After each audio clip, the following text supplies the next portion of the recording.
আমি আগতে আজিৰ পৰা 10 বছৰ আগতে যেতিয়া কংগ্ৰেছৰ চৰকাৰ আছিল সময়ত 500 কোটি টকা দিছিল। এইটো বহুত ডাঙৰ পেকেজ বুলি ভাবিছিলোঁ আৰু আপোনালোকে এইবিলাক চপা কৰিছিল। তেতিয়া ইমান মিডিয়াও নাছিলে, নিউজ টাইম আছাম আছিল, এনেই কেইটামান চেনেল আছিল, DD আছিল।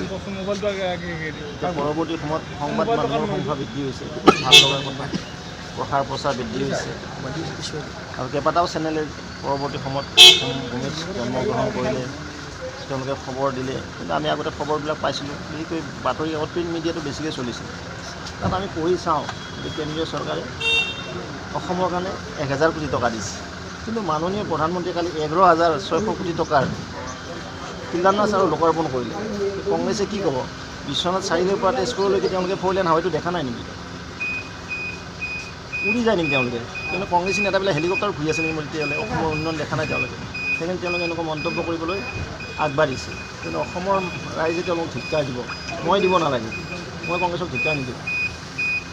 কাৰণ অজ্ঞানিক জ্ঞান দিলে মনে পায় বোলে কষ্ট। কালি মোদী ডাঙৰীয়া ঐতিহাসিক স্থানসমূহক লৈও কিছু কৈছে যে কামাখ্যা কৰিডৰ, কামাখ্যাত নৰ্থ ইষ্ট নহয়, ইষ্ট এছিয়াৰ এখন পৰ্যটন হাব হিচাপে গঢ়াৰ কাৰণে তেখেতে কৈছে যে আজি অযোধ্যাত যিদৰে টুৰিজিমৰ সংখ্যা বৃদ্ধি হৈছে, ৰাস্তাটো গোটেই বন্ধ কৰি দিছে, ঠিক তেনেদৰে কেৰাৰত যিদৰে হৈছে অসমখনকো লগতে আমাৰ কামাখ্যাৰ যি ঐতিহ্য গৰিমা বৃদ্ধি কৰাৰ নিমিত্তে কামাখ্যা কৰিডৰ বা গুৱাহাটী যিখন আমাৰ আটাইতকৈ পুৰণা ষ্টেডিয়াম আছিলে, নেহৰু ষ্টেডিয়াম বুলি কওঁ, আমি য'ত খেল দেখিছিলোঁ বহুত দিন আছিলোঁ, সেই ষ্টেডিয়ামখন প্ৰায় 400 কোটিকৈ অধিক টকাৰে এক বিশ্বমানৰ ষ্টেডিয়াম নিৰ্মাণ কৰিবলৈ গৈছিল। আমি আগতে আজিৰ পৰা 10 বছৰ আগতে যেতিয়া কংগ্ৰেছৰ চৰকাৰ আছিল সময়ত 500 কোটি টকা দিছিল।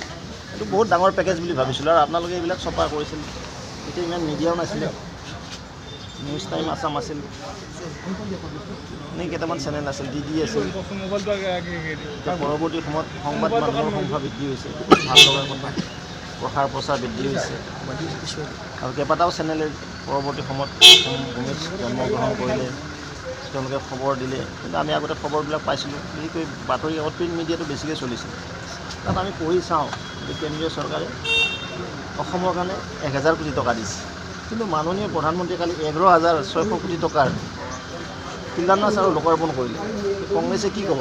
বিশ্বনাথ চাৰিআলিৰ পৰা তেজপুৰলৈকে তেওঁলোকে 4 লেন হাইৱেটো দেখা নাই নেকি? উৰি যায় নেকি তেওঁলোকে? কিন্তু কংগ্ৰেছী নেতাবিলাক হেলিকপ্টাৰ ঘূৰি আছে নেকি? তেতিয়াহ'লে অসমৰ উন্নয়ন দেখা নাই তেওঁলোকে। সেইকাৰণে তেওঁলোকে এনেকুৱা মন্তব্য কৰিবলৈ আগবাঢ়িছে। কিন্তু অসমৰ ৰাইজে তেওঁলোকক ধিক্কাৰ দিব, মই দিব নালাগে, মই কংগ্ৰেছক ধিক্কাৰ নিদিওঁ। কাৰণ অজ্ঞানিক জ্ঞান দিলে মনে পায় বোলে কষ্ট।